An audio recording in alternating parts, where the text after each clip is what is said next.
Hello guys, അങ്ങനെ ഇതാ ഞങ്ങളുടെ പൂപ്പിക്കുട്ടനും ഈ വർഷം വിദ്യാരംഭം കുറിച്ചിരിക്കുകയാണ്.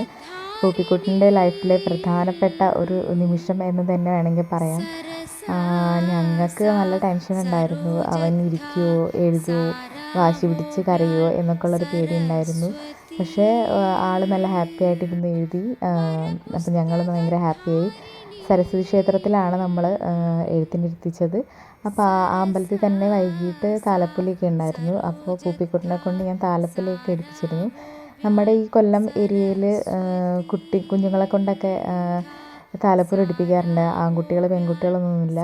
നമ്മൾ എല്ലാ കുഞ്ഞുങ്ങളും താലപ്പൊലി എടുക്കാറുണ്ട്. അവർക്ക് പ്രൈസൊക്കെ കിട്ടാറുണ്ട്. നറുക്കെടുപ്പിലൂടെയാണ് ഇവിടെ പ്രൈസൊക്കെ കൊടുക്കുന്നത്.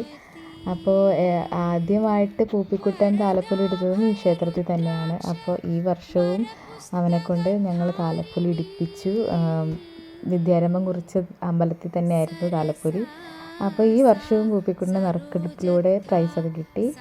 അപ്പോൾ അത്രയേ ഉള്ളൂ ഗൈസ്. Tata, bye bye.